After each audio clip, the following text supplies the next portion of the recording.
Hello, this is Ron Paul with your weekly update for Monday, July 14th.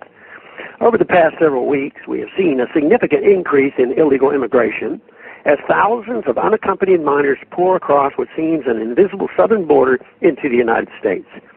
The mass immigration has, as to be expected, put an enormous strain on local resources as it has heated up the immigration debate in the United States. Most liberals and conservatives miss the point, however, making the same old arguments we have all heard before. Liberals argue that we need to provide more welfare and assistance to these young immigrants, while conservatives would bus them to the other side of the border, drop them off, and deploy drones to keep them out. Neither side seems interested in considering why is this happening in the first place.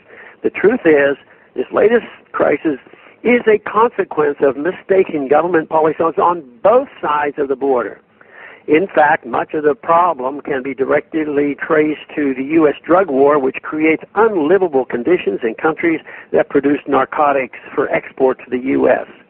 Many of those interviewed over the past several weeks have cited violent drug gangs back home as a main motivation for their departure. Because some Americans want to use drugs here in the United States, governments to the South are bribed and bullied to crack down on local producers. The resulting violence has destroyed economies and lives from Mexico to Nicaragua and beyond. Addressing the failed war on drugs would go a long way to solving the immigration crisis.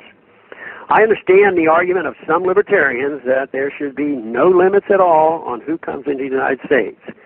But the reality is we do not live in a libertarian society. We live in a society where health care is provided, often by overburdened emergency rooms that cannot legally turn away the sick. Free education is provided and other support via food stamp programs is also made available for free to illegal immigrants. Many even argue that they should be allowed to vote. In a free society where the welfare-warfare state ceased to exist, immigration laws would be far less important. A free market would seek workers rather than immigrants to add to its welfare rolls.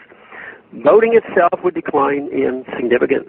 If 20 people lived on a privately owned island, for example, one owner could decide to have a guest on his property without bothering the other 19. Were we to move in this direction in the U.S., the current immigration crisis would be a thing of the past. Over many years, while I was in Congress, I met with scores of employers in my district who faced impossible government red tape just to be allowed to bring in temporary agricultural workers who would willingly return home once the work was finished. How ironic that Americans willing to provide jobs for immigrants seeking honest work were thwarted by the same government that has now opened the door to a flood of immigrants seeking welfare and other assistance. One thing we can be sure about, as Republicans and Democrats tussle over reform bills, more money will be thrown at the symptoms produced by bad past policies instead of addressing the real causes of the current crisis.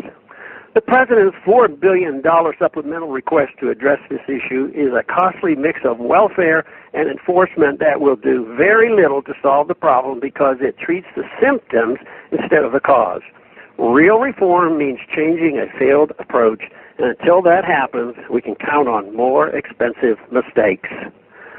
Thanks for calling this update. A new update is placed on this number, 888-322-1414 every Sunday. The written text can be found on my Ron Paul Institute website at www.ronpaulinstitute.org and on my Facebook page. Thanks for calling.